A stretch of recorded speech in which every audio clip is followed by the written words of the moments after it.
tatahwe ne HH waka yen ho kasa natural mineral water ye kasa idie na nsuo nso eka ye kasa ho no womo na agogo ye minim ma yetimi abekase na mawo womo product yi ewo baabia na emom ye ka ne saa no na ye koso asew se o ma mensa no be ye de na aya akono a eye onga promosidofo na ayo ma mensa no boafo abomu enkwan enne ma ne de no yete ne yie afe endpoint homeopathy clinic Dr. Kwatene Dr.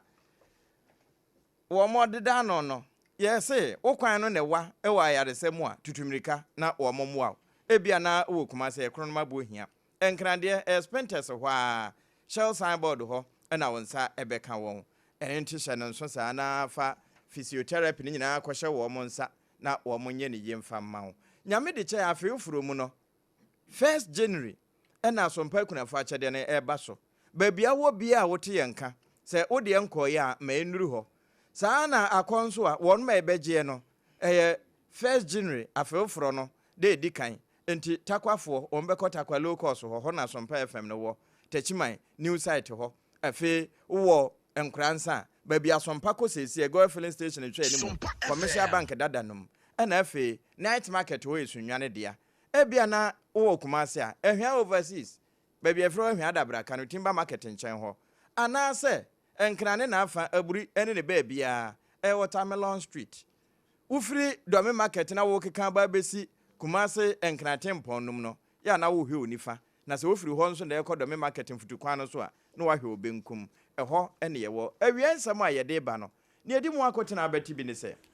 Omaipo si adwumako ni fa no ewo atoye etifido emantamu Western North region no wo mabọ amane se wo monsa somrantie bi na afenketesie bi mu a wo mododo be se aduasa ensia edien na wonom ye Sara enso na prosifo ewo shaman ene ne mpotemu wo mo akwakohwe se nipa bi a wo mo kọbọ kro no ewo empotem ho no wo maboa amane ma dedin abusua ye be se enso awuramu o na won se yewura Bukari nikpe wabo amane bi kire se sesi eposo akwantuo abibremu ha se ne wo kwa alata ana wo kwa hemfa ebi de shape abesi pono so hwan ya yede mu nsem oba onanyafo Samuel Kujeto abrakwa yesuani a wo hye amanone ho nsem so wadi atodwa kire mu se abrantie kuma a wo kwa suku ewa lavia memu ya nkofo bi je ne krafiri ne nsem no empenpenso a akwakosi wa kire mu awie ya yebebo kire araho samu a efri winiba eba enese owura bi a wadi mfisia no aduanan mienu woye sprayer ka ho adwuma no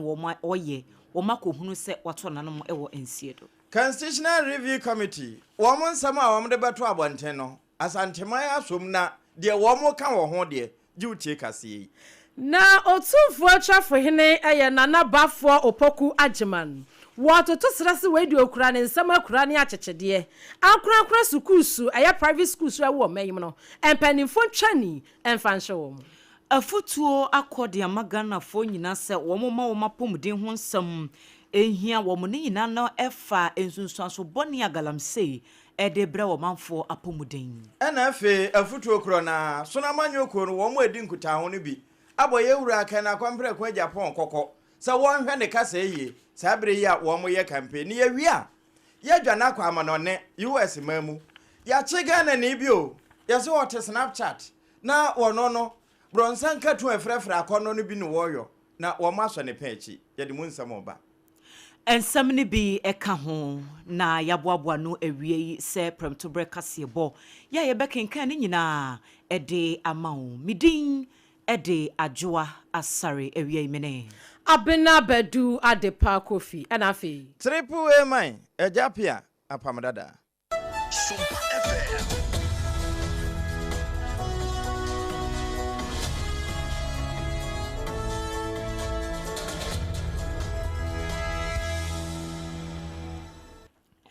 Afei yeshe kasiyebono ase ede amamo. Tema Regional Police Command no woma bom humodin ye pa ma ye kyerɛ sɛ Community 24 ye weje kojo mensi no emu wa Shaiman Division. Tema region ho asɛm ene ye kan. Womo abomodene sɛ nipa binom a womo hyehye nneɛma hodoɔ ɛkɔ kronobɔ sɛ womo kɔtete ɔmanfo no enya prosifo anka ebia ne yebɛte no nka enya asempapa kra. Womo kyerɛ mu sɛ enam no ahomakye bɛyɛ donko abapa ho se maduasa. Ɛna Shaiman Divisional Police Command no womunya intelligence sɛ yɛse nipa binom akɔ bi private residence ɛwɔ Community 24 hodomo ɛkɔ akɔbɔ kro no. Wom kodru ho no korɛ na yɛse mrantie nkentinka makumaku ensia ya sa nipa ensia no wom nyinaa animu nkataso face mask bi ɛna ɛbobɔbobɔ wom animu afei entade a wom hyehyɛ no so ɛyɛ hoodies bi de ɛkyɛ ɛwɔ so na ne yɛ kyerɛ mu sɛ enkrantie atuo asekan nneɛma hodoɔ bi a wɔn de kɔ kronobɔ no na ɛnyɛ asɛm kuma koraa na yɛsɛ wɔn te sɛ aprosifoɔ na ba area hɔ pɛ no wɔn hyɛ aseɛ sɛ wɔn tutuo ɛna anim sɛ obi a yɛma ne ntete ɛwɔ atuo tu mu so deɛ wɔn ntumi mfa ne ho ɛmmɛtoto kronobɔ ni ɛne wɔn sane atuo no gu aprosifoɔ no so na polisifoɔ so sane wɔn de egu wɔn so nkɔ wiaseɛ ɛmrantie nsia na ne wɔn ɛwɔ saa kronobɔ no mu no emu miensa de kanana na etuo ne ka wo ma wo antimi anya wo ti anidi mu miensa so de yesi baabi etuo no boboye no wuti mu se so wo nyankwa paade a na nyame ne do wo na wo na mankrata so ebo amane se enye face mask ne sa ne ma ne nko an wo nsa kan ye unregistered motorbike bi a Royal 125 motorbike bi wo nya bi enti sa nipa miensa na wo mawu no ye de wo akọ police hospital ehọ ne ye kwa akọkora wo se akire busuafo ba identify bodies no na wo mato so e de afiri ho na wo na monkrata so de adesrede eto ya sabia bi e bempotam ho se wo ho no na samrantie miensa bi ye de wo ba na etu aka wo a won be srese mo be mabambofo wo asoate de ekoso wo hono na wo aba ho aba behwe se aso eye wo mo kokoro no boni bi anase eye asemfoforo na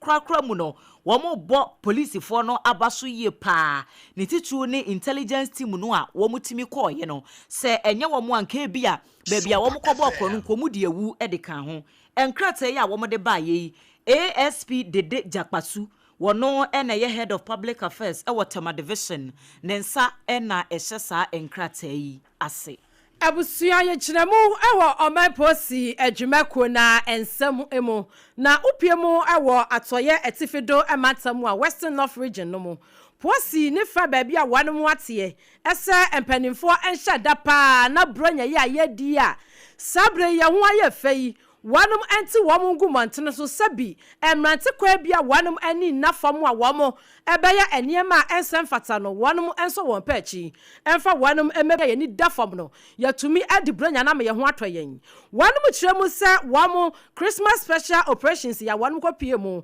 ewo atoye etifido emantam no Western North region ho no wom se wom akwachi emrante bese aduonum ensia 56 wabi wo hon ma wo behia na ni ayesan wo behia ne se bi se de wadress no hu na unse boy we sie janu ma ne nam had mo se de wa hyase ye yi a anhwe ya bronya ne kura no wa ma 31st ne nso na wapra obi anase se bi wa ye infrani masam wanu so mo kopie mu e wo sahwibodi afei asanwe so dade so dwabo so akontomra sahwi dabi so enche sahwi bekwai donyina na afei bidiem wanu mo kyerem se sa enkrotua yi emu no am kwachi nipa mako 56 yi a wanu susu sa niema wo mo ya ne mpotam no wo mo ja wo mo ne nam ho ba wiase na no ma mu ni nyina ye de ensa agueti ni ye twa jadu twa hiame enti no sane ye posifo no se elia de betenti ya so wo mu a ye de wanum akwa twentwene wanum kukumu nkakra asanya kopon ya dom na kran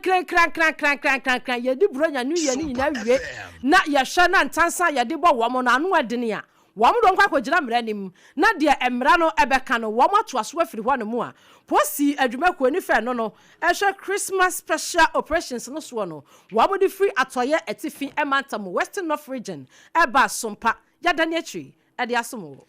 Wamayi so afo a wo hwe akobadie ho nsam so e wo my Ghana mu yewura Joseph Bukari Nikpe na peni ya kasa chese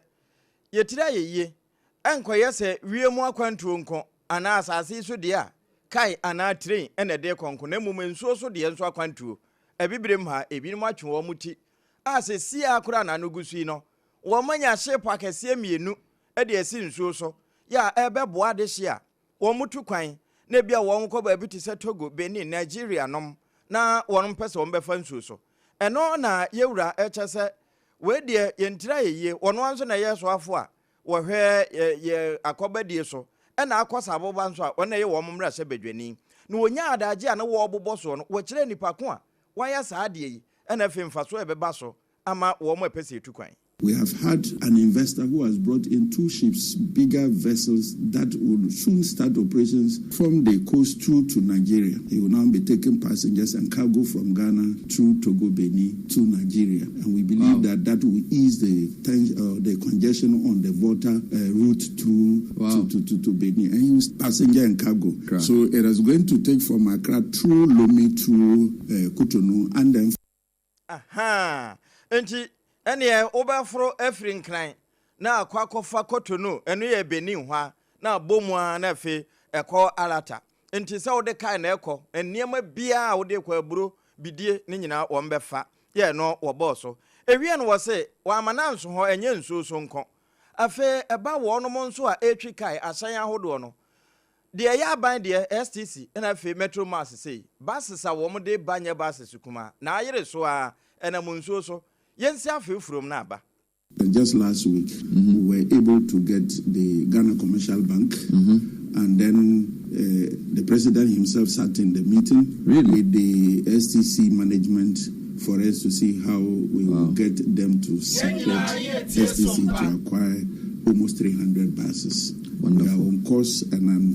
very certain very soon STC will begin to receive new fleet that is supported by the Ghana Commercial. They will purchase, and then the Ghana Commercial Bank will do all the arrangements. Yewra Joseph Bukari Nikwe wano na yeso afo hwe akobadie ho nsanso wona ate se wakasa yi na wosoafo no wama ne nsem no anso ho no mu a ade ba ko a woka ho eka bie mu se motorcycle wo mo kita afidie titafo yi ebi ntichupa no wokadafo no wo se ne enam so ma empepi ya ne yetanya kwanhia bi etesa no eye overspeed na womo a womo etwi moto no womo esi kwa so a womo ye na wobi wo ho no mu asebe enye so wo pese wo hyada no otumirika wu asase no ne yenhye da ni mra bi e bata eye riders no womo adwuma na womo ye ne ho nti obi ye okada rider pa ohun se police station bi wanimu ana ye si checkpoint bi a Mrika bia wodi bedru ho no chese wo police ni ne kura na nya de betimi stop ne se wo check ne license anasa wo hwe se anyebia kura adwuma no a wo ye no eyade se bibia wo ho wo se eno ne nam so ma kwanhia entem so na etesi sesei nyame adumu ama briwa ipuma kwam a aban no wo mo age sa bill na de koto wo memra se bedwam no wo mo age atumu asese o kada no ye ne mra preko pe e de abatachire e wo maimu nti wo gidi se sa na mo no a aban atunu de ebeboa ama nkwanhia no overspeeding no eswate different from any other part of the world that is implementing this, allowing motorcycles and tricycles for commercial purposes. We are all human beings. The caution aspect, yes, let me say that either true, we didn't have any regulations or any legal framework to deal with such issues. And the people were operating. They are operating because of the modern challenges we had. I come from a rural, sometimes some communities, a whole week, no vehicle passes there. The only thing you see is the motorcycle or the tricycle. And they are not allowed to do commercial. But if it is commercial, those rural areas, people will not buy motorbikes and take it as a job to the road, and they'll be able to pick you to wherever you want to go. Because there's legal framework now, the police will be able to determine that you have violated this law, and we will use this law to punish you. It will not be like free for all and there's no anything to guide anybody. I always say that, look, when you get to any traffic lights, when the light's red, they won't stop, because that's where police can easily come and then pull out your key and then arrest. So in trying to dodge traffic, then another person crosses and then there's accident. We also Oswafo yo share akobedie ensem so Joseph Bukari Nikpe ene etenini. Opani a wakasai aya waswani a wono wahye amanone ene mu nkitahudie hu nsam so e wo banyim. Onanyamfa Samuel Okujeto Abrakwa na kate ene yadri. Sa abusua ye nyina ya bekayi a video bi etwetwa guntintan fidie ne so enam so kra mansem bi piepie ya from June hwa ebaba besi eye na watwe mu de na ye pinso pa ni nyina ne se Ghana abrantie be semfinhia no edu anwatwe a na wofo ede ne kɔ eye Latvia memu ese onkosua de na ekɔ wiase na ekide se wati nananom ensiedo na empanimfo se akwada yi okɔ ho se wokwa akosua electrical engineering ewo Roga University ya no ewo Latvia memu wanu kire mu se ya enrolli no July 2024 no na wahye suku no ase na kire mu se enhyada anche biasa no na waye voice note bi adebra na wofo Ghana ha se ase enkofo bi eta na wanu pese wanu gine kra free ni nsem na ntin ko pese ko agya suku ni kra no oba na so hwese ne maame ne papa bre na wanu titi wanu mawremu kakra na akwato university Roga University na waso wo ka kire ne senya abotre na de wie semester no wo wie a waba na so fofi antwata no adwade abam empanifo kire mu se authorities ya wanu ewa Latvia memo ebo eye family na mane se wanu ba kogina abrosan ya ne tenten eto aso be se ensia 6th floor ene ogya ne ho behwe fam ema woti nananom ensiedo naso nana ejei ehia empanimfo hwehwe mu ano ebusua ne se wanu so sa report ni mu a enye yie enti from June to na woti nananom ensiedo no ensam no aya something which is the anenam sa na fi ena empanimfo ani abaso washwani a wochia amanone ho nsam ano ewo baibo no nyafo sam yokujeto abra kwase upiemu ewo Ghana embassy no ewo German memu a wamo ne mpanimfo aka wamo tamasi ani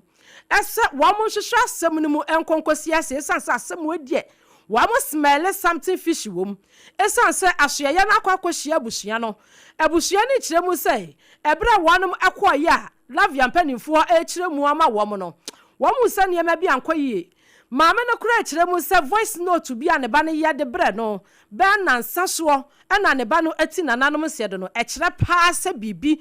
ena nam so anase nipa bi ena je ne ba no ekra efri ni nsam eto ne nyafo sam yokujeto abra kwase wane ne mpanimfo akọ efie ene abusua na akodi nkita ho Nyankopon ya dom a waka kire wo se enche obetu ni chacha mu ene mpanimfo a wanam ewa Latvia memo akodi ahia na ehwehwemu a wo di gu akwamu ene sede wanam aye wo mo hyehyeye no wo mo atoaso ade afiri ho enti abusua ne enka wakoma mfanto oyem na ne nyina mu no empanimfo nya abusua mu da esansesa akwada enko suku na ebe wiase na yes 6th floor ewa ne dan ya watimu ene onu anka se gya ne ho abehwe fam no emu awram wanum atabusua chi se kutu na de besie kire bia no wokopiemu ewa Latvia mamu a wode abusua no so eho enkomo ebebo wodom na de besie kire no wabokire e de amahye no ani panifo no wo mahudi efiri ho eba enum nsam sompa awiei daidanshi e de asomo abusua sade wakan no wo mo smell something fishy na chese wo mo ete pampam bi asa adwene enyan na mayenwura nsam foforo mu na yankọ Ghana fo aboboa no ene se constitutional review committee wono mo kwa asetena kodwendwene nsam a ebebo o mayi ho a wo mo de kokire mampani no na ba ko ewo mu ne se wo mba su se mfinhia nan no bra wo mo didi nkomo na no esua emwa ma mampani ntimi nye de eso ye ne nyina anwie na ebi aka akire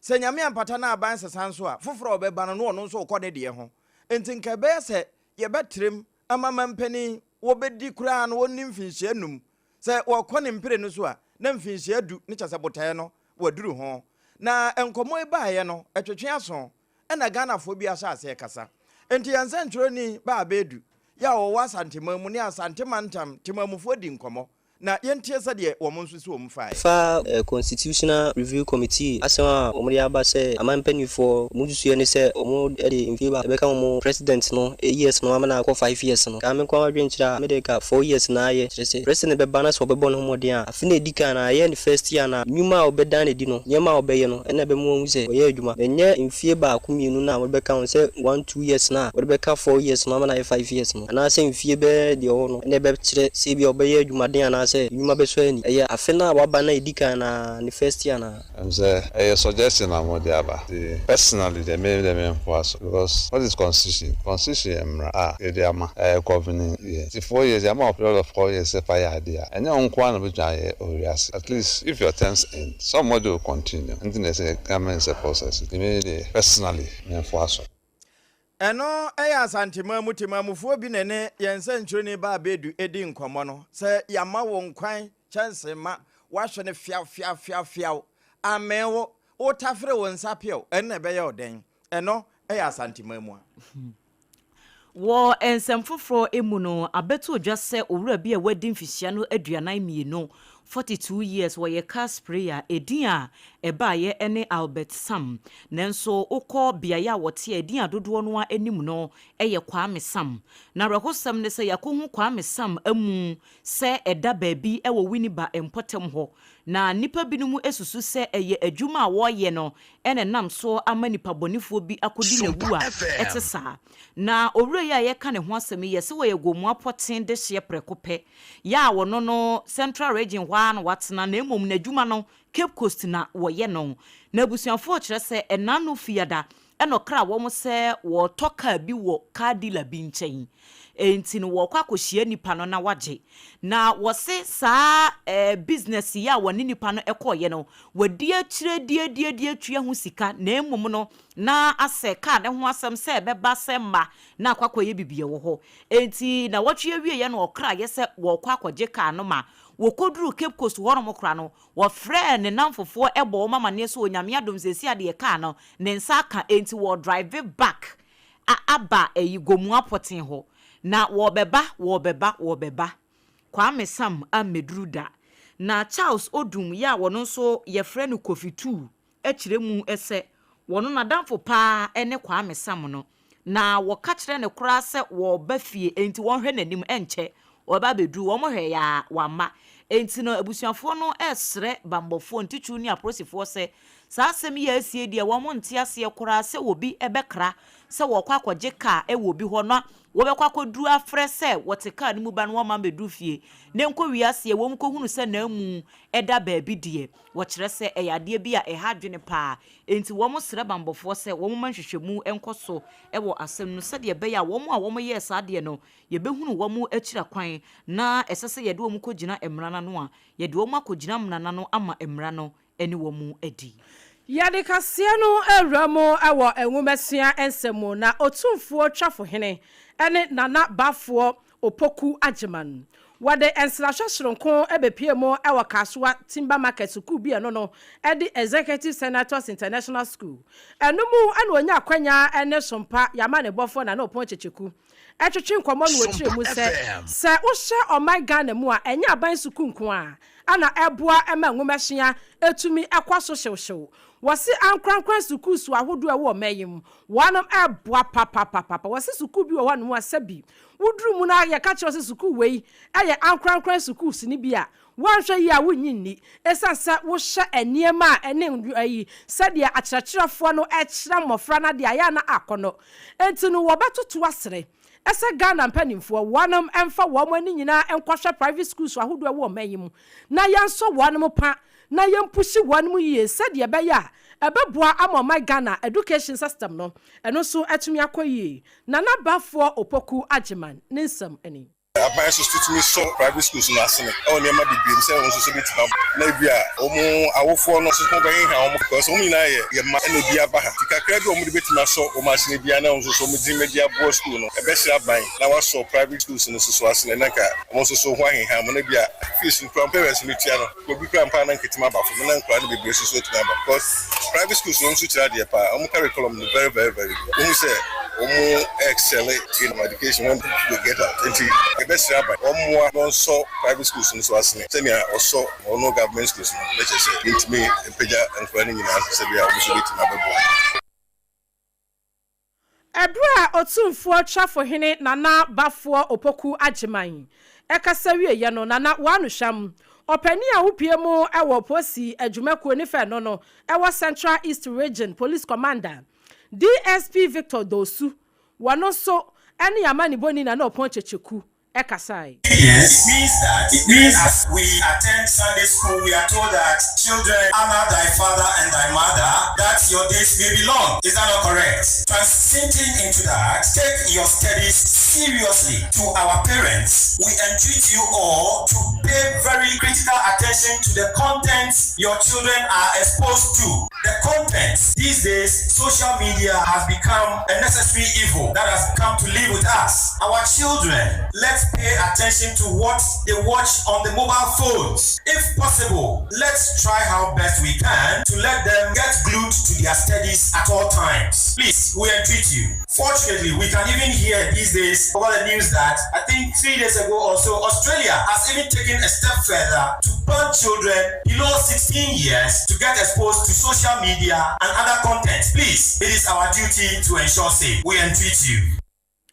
DSP Victor Dosu wanoni penia wakasa edema posi adwuma ko ni fe no ewa Central East region and wani amani boni na no ponchecheku ekasa nti awofo no yemi ani nkwa yema no ye pa sanse sese no aba fontentan fidie no so yetimi ya bibia bi ho akwada ne kura phone tablet otira computer chipe no ma wani akwan ho ni ye muntia and wade sa ayi nsemi esom yen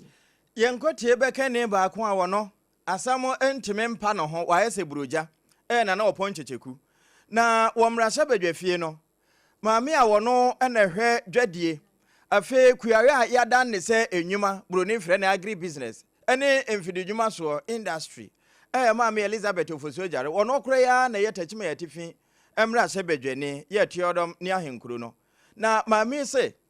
ene se wo hwe dwadie ne ntoto yeso no bronyan wo se bronya na ye die firi na asase kosi na wie nyina ye dwadie ne se honti wahye boss akasie mienu se enomomwa ema wadwumayefo no ntimi ni akone aba traffic ebeche na ebi nche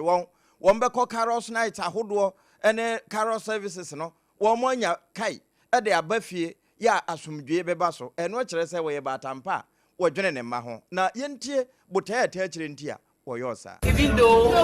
what we inherited wasn't the best, as we speak now, we'll be able to start the reset agenda and start it very well. You will see that industry was visited. We met industry, we discussed issues, we solved them. Top was the repatriation of export proceeds, which was 60 days by the intervention of the Ministry of Trade, Agribusiness and Industry, led by my good self. We're able to increase it from 60 to 120 days. We are working closely with traders. We are working closely with agribusiness practitioners. This year alone, we're able to do the agribusiness dialogue. So now we have an agribusiness policy. I think that the staff has done so well. I have been able to achieve this with a supportive staff, with an amazing deputy minister, an awesome chief director, and top of the notch staff at the Ministry of Trade, Agribusiness and Industry. We want to wish everybody a Merry Christmas and a prosperous 2026, where we'll even do better. Tachime yatifi mrasha bedweni wono ane soafo a wo hwe edwadie afi emfididwuma ene emukuyare a yada ne nnwuma eso maame Elizabeth Ofosuojare yetwaso ewon senfoforo emu na Dr. Prince Agri senior medical practitioner ewo Kolebu Aban aya Asabia no de futu akra no bie behu behia se won bekwa aya Asabia na de efe no regular medical checkup no won akwakoye bi ne enti a doctor edi se futu ekwa mom ne se wo hye enu ne niema hodo ya won ede ye galamse no atatentene ede koye nsuwa ahodo no emu enna Asabia no nsuo ya ne ede ye bibia ye de bi nuwa ye de bi hwapom din ho nsem abra no a wo honom saa na ase de woyem eye wo ya wo ho na ase wuti wo ho asa wonfi wani bete no na wanya yade bia anka bia wo kwa ya Asabia ntamu a anka won betimi ahye asia no kwan so wan contempt no na yade na kwakoye kese ye ho hwia enye yie enti wo se wo hye toxins biti se mercury ne niema hodo bia wo mo ede ye galamse adwuma no a ya na ɛha dwene nti ho behia sɛ ɔmanfo ɛbɛkɔ regular medical check-up ni bi na etimi aboa ama wɔn apɔmuden ho nsɛm no so etimi akɔ enkan afei sɛ enuane a yɛyɛ na wobɛdi nuane mono ne mogya mono wabra wo nhyɛda ɛnyɛ no yiye ɛnoama ɛmmene kama no wɔsesa nneɛma no nyinaa ɛyɛ lifestyle bi a ɛsɛ sɛ ɔmanfo a wɔn te galamsey areas no ne titu kura ne wɔn a wokɔ nkurase no a wɔn nhyɛda enni ebi a Ghana water anase sabi ensuo bi anitie na streams ne nneɛma bi ɛdada hɔ saa no wɔn de yɛ wɔn nnuma no wɔn kora deɛ wɔse wɔn na ɛsɛ sɛ so safutu emu kɛse na wɔn de wɔn ankasa pɔmuden ho nsɛm no ɛhyɛ wɔn nsɛm sɛdeɛ bɛyɛ a wɔn nkonya galamsey ɛho nsunsuasobɔ ne bia ne kwakora mu ɛn wɔsrɛ sɛ adaworoma wɔn nim sɛ aban no ɛyɛ ne wɔn betimi bia sɛdeɛ bɛyɛ agala no wɔn betu ɔsɛ ne mmom wɔn nyere ne yɛma nim sɛ yɛ bambɔ a wɔn nyere mu yie sɛ yɛ asotwe bi a wɔn ma no nyɛ den sɛdeɛ bɛyɛ a wɔn yɛ saa adeɛ no wɔn so betimi enye suadeɛ bi ɛde afiri mu no wɔn atwe wɔn ho ɛde afiri galamsey nsɛm mu Ebusia wasugusu a wutie pram tobraka sia ewa SOMPA 106.5 FM. Official pakasia no yegusu a yabi original ye edi asomwo. Na ensuo ayenkwa water is life. Adehia wanom ewa barekese ewa sante emantemu. Wamo ena etwa SOMPA pusei. Wamo wi ya Ghana Water Company Limited wamo se monsumo nyemo de ye mamumo eni adwuma. Na no bese bosume bese baako ekwa be mienu entamunim ene yamani boni ba wabedu eto nkra efri barekese esom yen se wanum ni nsuo wanum sugu won yam ensuo wom do benom ensuo wom be ya aduane de wom do bedwade ene omo asetena mu enuama wom be ya nyina no wom kirem si ensuo no eho akwa atwe echentete abayiwa na ebra ba wabedu ene wanum edi nkomo ma SOMPA yeda ne akiri no wanum kirem se Ghana Water Company Limited wom aye hurry up wanom ho aye ha ema sabre yam no kase wo ma restore nsuo no fort we ba ye wanom de bibia gu akwamu ema sabre yam no kase wo ma sa tonsa ade afraba wa bedu sabrai na mpanisi babi a kyekira boa no ho ane esan no enti ni se ensuo ni twaye ni enya nsuo ya frao ema modi tumfra memu ma yen ni wo matena so pam ni wo ma baya de asan bra na yammo mabaso ni yammo Ghana Water Company Limited yammo wanom so abaso wo mo se bronya ibarekase fo se beye de bronya no beso fie sanse nsuo na ho akwa atwe no asanso aba na mom wanom ka kye wo mo se de etwa ye a entwa yie na nam so ama nsuo ho kwa atwe no wo mo srada wo mo fa niam nwa kwamu ye se de beye ye di bronya ye nkodu middle of bronya ni ansa me ka kye wo mo se nsuo na twa biewu wo mo ne mba wa beidu abaso bono eni so ndo mutu ba ma ise haye pa yi pa ma ahokyere pa ubekwa akosensu kura ubenanti be kwansiri be de ho sisi mu wayi nti no Ghana yifo no ma ya de ba akopun shiro mu se nsu no ma bia mai afen so de mbesere mu se machine no wase fort bi aba ho a omunye so de be ade bia no ebinya nsu anu reserve no skoma de ache nsu ma ya de mo bo mo de pa se motimi aye wi no na nsu ni aba mai do mase eni mesi adware mu ni ade dem di kan no se o pensu kura se be bia be ya obinya nsu ni bi de abe wade no webre pan se abane de nyame ase da Ghana Water Company fon so ase se aboain se be di bronya ma bronya no ene ma mu aye ansu no enu aye fire aye no ye kan ansa no mu bie se yanka ho asem dia ntinko mu mie da munim se mato pipe a ni panya nsu nya toilet kra nya nsu nya dia frashe amo ni down se ye be di bronya na mato pipe ntini pa me kan se mu mie dia ntinka mu mie mu a wo be interview no de wo ma se SOMPA fo de wo ma se wo ma be interview dia kwa ma wo ma bi ntie da wo ma se pa enti no SOMPA get results no adehia wanom ewa barekese ewo asante emantamo ena yamani boni ba wa bedu ene wanom san kwatwetwe nkomoyi enti omso mo da Ghana Water Company Limited adwumako no wanom da mo asiansa esia ne kagya ni aseda enti no se de bronya yi won be dia ma bronya na ya mode no eya SOMPA abasobo ba wa bedu ene de ma yewra Yohani wode ne bronya nsama magana fo nyina ana wose gidi amonya ewo na aban mu no jedi kan kura wo mamammo edamase na wono nso samampani ne na aban no wono ma ye krado anum nso pa bra wo mo amena abufufu aguso se wo mbe somsom papa 106.5 ye ne affiliate na de ntia wo kan we nyina ne se abandada no de wo mbe so mu no na enye nika enti je wo ya niam ntentem asa de wontwa nani no enyo no ni nyina ye de wo mo di gya no enti sa kwampa na yesa wodom mamunya bi fa so afe enkane an ewosa abere bia egina so na mutumi nya bi edidi mudwuma sada ena apomudem panso yesa monsaka ena afe ntete panso ye school so nso ewose wohwe ho we nyina no wontenai se nani so ade hunu ene botaye atwedi amponde ma ne so wonfa mra ma ye toso mienu no wonya ento ho sa resetting agenda no eno nso oguso reset na mo mebetimi abamu a ene age motaa na chi se afum kutu bampa na nimu ayedu no watimi aye adwuma no eno ye nkabomu eno achi no mamo nso montenna sade wontenna no monkoso ana montaa na chi na enkunimudie enye wo my Ghana dia wo se de buronya de ba no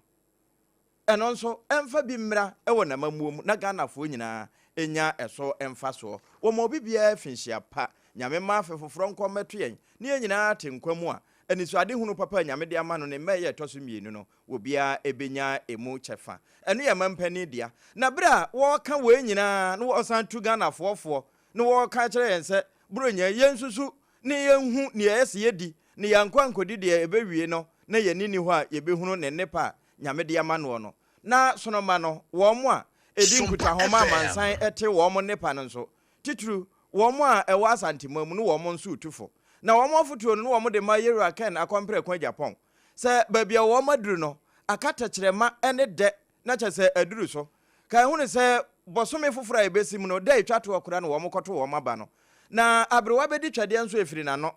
sabio ano wotira esansa de ehweremu awowo enti wo mo de besere no ada sempo entazukoko wo nanum a won ka enhye baabi no won to fitaa no na wei eye communicators a won wasantemamu enene kwa mewiredu edi nkomoyi enti no ye hwehwe se kasa edi kabom kasa edi atenyatene ebeba ena enye kasa yewura Kennedy Japan wone ne dom edi nachi ebra omo bontuo yi ebedi omo campaign ni mu edem afen nso so no ye manfo a ye ne omo constituency se ye san fan to dwa se omo ehwehwe mu omo ye ne dadi se ebra yewura Dr. Muhammad Baumia ne ntu abom ene na de yemu nyina no ekwan ofa so kora na no ene ne nsam kayem ene omo akasa se de osi toto ne nyoma no edi enyonya ebre party no na yenso so as communicators and as ye ya ye di party ne nsan kaye nanim pa no yenso yehu ni se yewura Dr. Muhammad Baumia ne nsan kaye boa ma ye dwuma no fa kese na emu ye ha edi maye tie bona ba so se ontonko so de wodi nkuta ho de abofo nanim titru ewo otafo MPP m chief anoche ene kasa ye no se sabre no dodo na wo mo agina bi kura na echitafo no bi totomo ne ede hye kena kwampre kwa Japan num won hwe na wankwa nkobie na no am yankasa nanum bon enti won hwe ne nkasa yeye Yedaswa ejina manyosem emu NDC amanyokuno constituency chairman ewa hafuano Southeast constituency no emu chairman Abdullahi ene kasei na wode afutua kwa ma party menyina se adie bia de menteme ho asento kwa ne niam bia tete sabeba manyokuno mu de wo munyi wo madwene emfamfiri so pa na sese no enkabo mu ne hia se wo hwe dwuma o mampani John Dramani Mahama woye ene se de Ghana fo nyina asifa agye na tomu no a ohunu se ade ba ko ebetimi aboa ma adwuma na yefo ede ama mampanyi ene se amanyoku agitafo ne mmanyina no wo betimi aka wo ho abom na wo mama somdwe aye adwuma wode nsem we nyina etudwa wa bra ema ye wa amanyoku no wo de wo mudwumadi esronko hyehye so ewo adujama NDC ema ye dadadi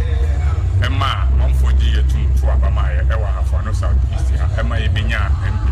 omunda sa suban panadi na mo mfa tumi no enkoya akasesem enkasa ntia obi enkoya di ensese omuye enkoya omunda suban panadi se de be ya ibetimi atwaso nyame adom ehwe dwumadi a ye papa edin afimu pepe benia bia nim se edaso eni MPP dwumadi enne ye mai obi akọ dwaso a ne ne anti ade ye kwa akoto ebua otonono ene ye kotie ye eye chairman Abdullahi wono ene ye NDC constituency chairman ewo afano Southeast abaton peswa so enu achi mrashebedwani ye owo empotem honom owura Yakubu Muhammad wono so kasai na afiaso na se bi o maya no I was yenso yetimi appreciate you Emma nipa bi a sebi odi omo ya agi bi a Kwame Nkrumah ka say if you educate a man, you educate one person. You educate a woman, you educate the whole nation. You know you should happen.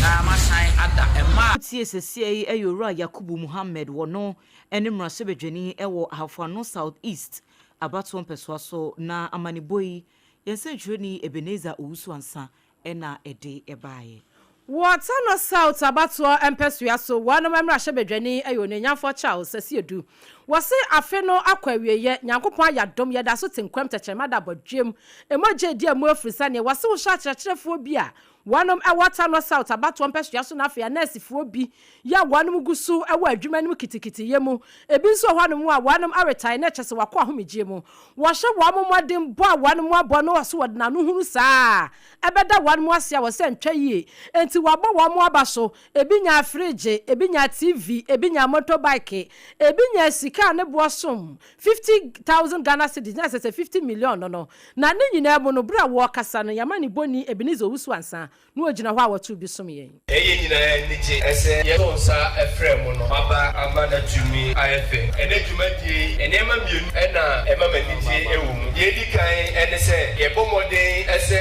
ibeyi adwen a ewo omanfo dim ewa amanyofo ho no afri ho ene se ye betumi a ye kan sema hodo bebrebi ye be ye benya tumi no na se ye tumi ni wia na saa nsem ne ye kan ye da tumi nyina to atwene ye da nyame ase wei eye baako a ye kan ye ese nyankopon ya adom na tumi ne ba ye beye na nyankopon aye adom na enne atumi aba na ye we kire se Tano South constituency enko na chibiem na nimu a na beko ye nei emfa ho ene ne keto a eye no ye chi amanyofo bia ni we ba biemu a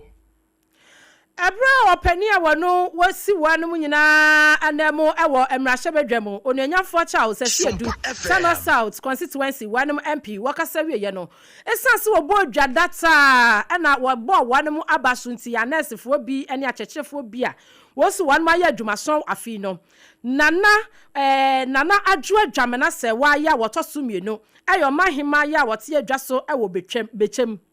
ewo bechem wakasai etoto srese MC ya wonpotam na afei MP ya wonpotam wo monka wo mutamom esanse ntahreta mienu kabom ebopeme na ya sabia kase ya no ewo ahafomantam wo no atete ya pansama yese kontebe enti wo mo hye no mesiesi akomudinfo MP anya distribute mu kase sa obo mabaso ebi si Tano South ebi mahaja emani dieta epayifo se payade a osaiye ya ebe ewiase a yeba ye ya nyame boye no sawo anya akomudin a untime ye nanso yade doa na osa ukọ ba bi a ubenya akomudin enene the hospitals ayewo Tano South attachment ya dem ma nkrase a akache compound nanse yeba yababeche hospital ni nyina mu no ye hospital no atosi kakra ya ye di ho dance nanso adwumayefo a ewo ho modi bia owosa omopo bibia owosa omoye ede di ni pampa omugina so ye head death rate ewo Tano South ewo fompa ewo fom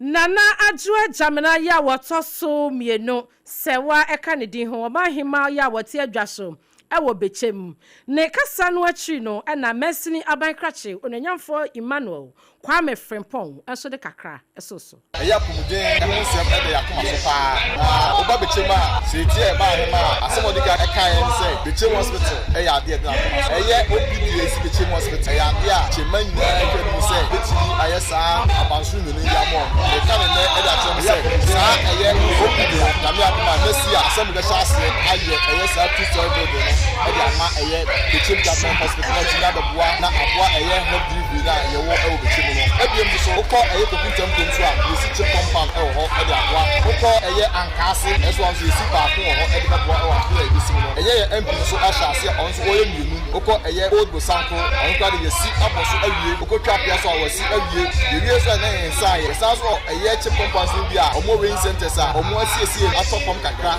onso apa afi onso a onso yesiesie mu na breme yesiesie wo ukọ eye so yesiesie wo Onyanyafo Emmanuel Kwame Frimpong eye mensini abankrachi osumade hia wanom Tano South abato mpesua so wani amani boni Ebenezer Owusu-Ansa enedi nkomoyi abusua waso gusu a wutie pramchobra kase e wa SOMPA 106.5 FM Accra official poll yesro twen Yeah, pasisia.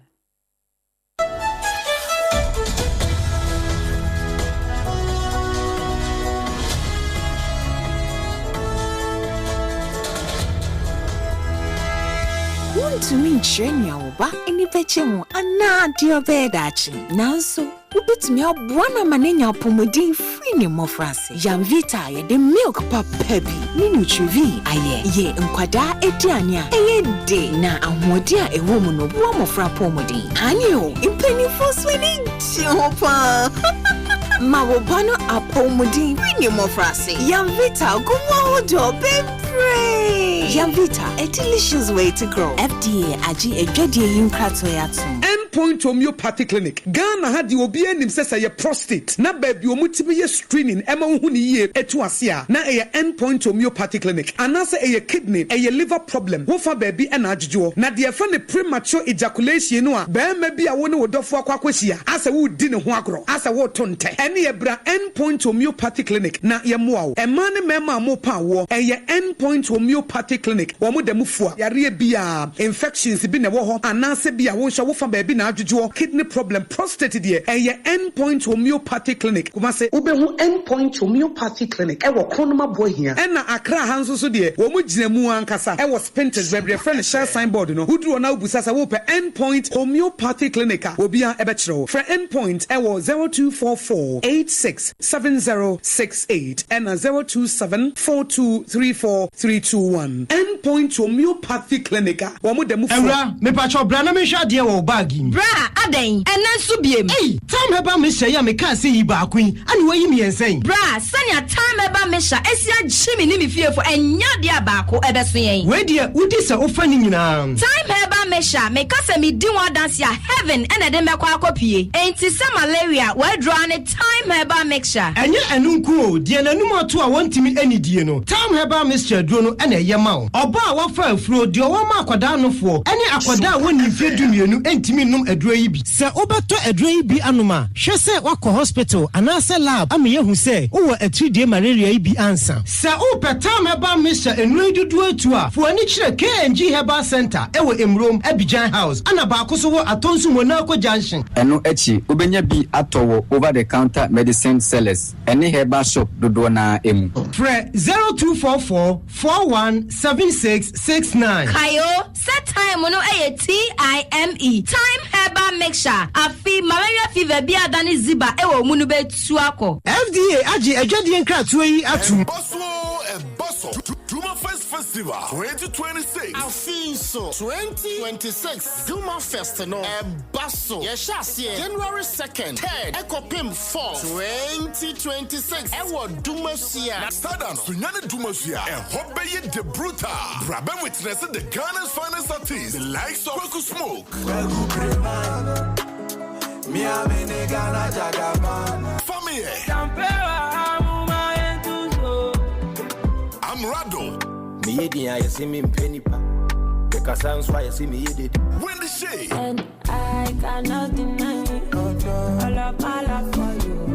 Now the legendary Ophelia live band in Super Wosono. Sponsors 21st Clinic, Down Delivery, Box and Bottles, Jace Ackley, Big Drop Agency, Cowbell, Twisco, Holy Crest Block Factory, Black Lounge, Isbeth Hotel, Sheila's Executive Hotel and Lodge, Media Partners, SOMPA FM, SOMPA TV. Nasada no, obi bi your person beto adie no. Ombebu kutebo, sika kuma bi eno betia. For 024-188-3559, 024-188-3559. Duma Fest, the pride of the people. Duma Fest, where culture comes. Duma Fest, the heartbeat of Dumasia. Feel the celebration. Tonte.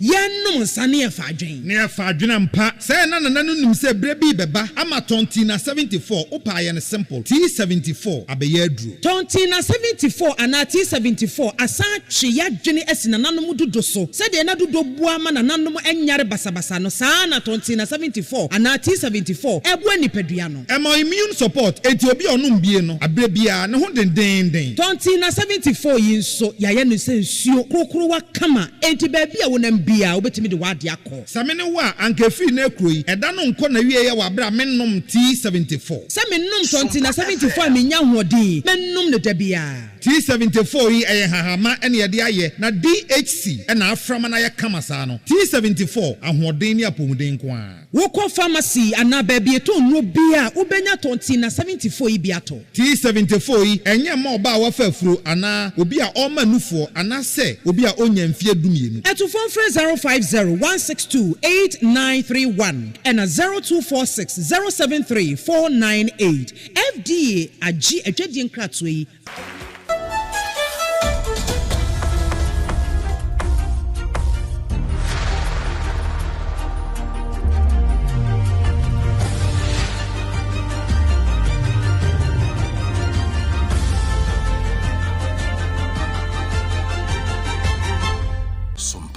SOMPA FM.